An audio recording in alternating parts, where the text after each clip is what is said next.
दूसरों पर निर्भर ना होकर भारत अब खुद आत्मनिर्भरता की राह पर चल पड़ा है।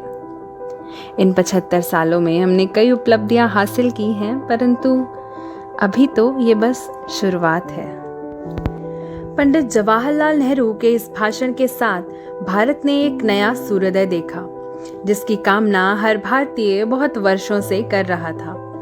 अब भारत स्वतंत्र था, आजाद था। समय गुजरता गया, वर्ष बीतते गए और सन 1947 से 2021 आ गया।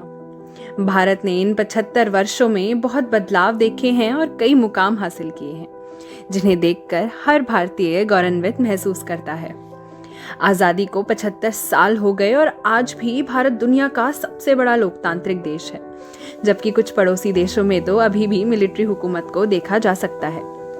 कई अंतर्राष्ट्रीय संगठन जैसे G20, G4, संयुक्त राष्ट्र, दक्षिण एशियाई क्षेत्रीय सहयोग संगठन, विश्व व्यापार संगठन, अंतर्राष्ट्रीय मुद्रा कोष, विश्व स्वास्थ्य संगठन इत्यादि में भारत सदस्य है और अहम भूमिका अदा करता है। उन्नति के इस मार्ग पे हमने कई क्षेत्रों में तरक्की हासिल की है।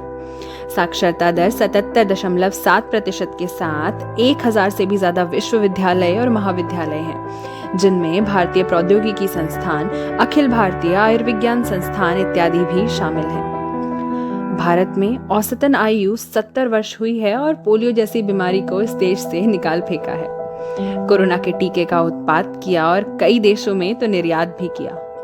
भारतीय अर्थव्यवस्था विश्व की सबसे तेज बढ़ती अर्थव्यवस्था है, जहां रशिया, अमेरिका, ऑस्ट्रेलिया जैसे देश निवेश कर रहे हैं और कई देश और इसी क्रम में हैं। देश की सुरक्षा हेतु संप्रीति, मित्र शक्ति, मैत्री जैसे कई सैन्य अभ्यास होते रहे हैं और रशिया जैसे देश के साथ भारत हथियार खरीदना और तकनीक समझ के उनको खुद बनाना भी सीख रहा है।